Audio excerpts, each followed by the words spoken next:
কিরে কি ঝামেলা হইছে? কি হয় নাই বলেন? আরে কি হইছে সেটা তো বলবেন কেউ। হেভেন্টি কি হইছে? ভাইয়া বরের নামে একটা মিস্টেক হয়েছে, পি এর জায়গায় ডি হয়ে গেছে।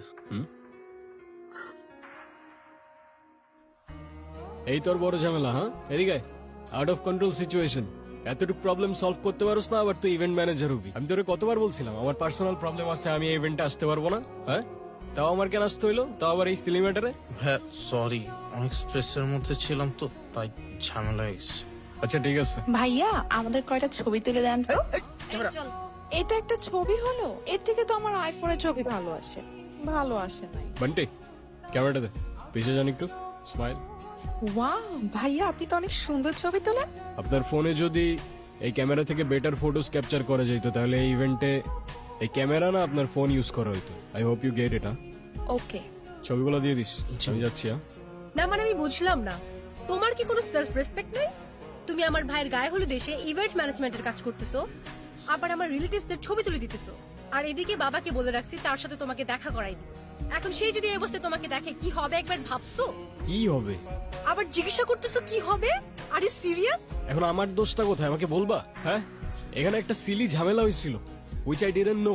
আমার কিছু করার ছিল না, বান্টি আমাকে বারবার কল দিয়ে জ্বালায় মারতেছিল। ইভেন আমি ওকে বলেও রাখছিলাম যেন আমাকে কল না করে, আমার যেন এখানে আসতে না হয়। বাট টিমটা তো আমার, কোনো প্রবলেম হইলে আমাকেই তো দেখতে হবে, রাইট?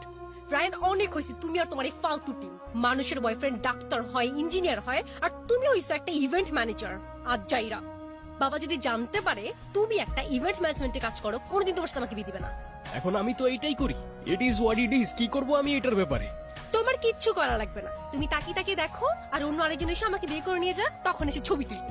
এই তোমার কি আমার এক্সপেরিয়েন্স সম্পর্কে কোনো ধারণা নেই? এই কাজ করে তুমি আমাকে হ্যাপি রাখতে পারবা?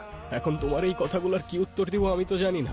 আমি যতদূর জানি ভালো থাকতে খুব বেশি কিছু তো লাগে না।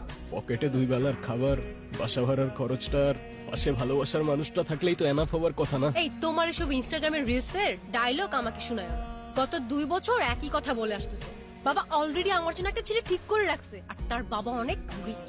অ্যাজ সুন অ্যাজ পসিবল তুমি যদি ভালো একটা জব আর বিজনেস না করতে পারো, আমার কোনো কিছু করা থাকবে না।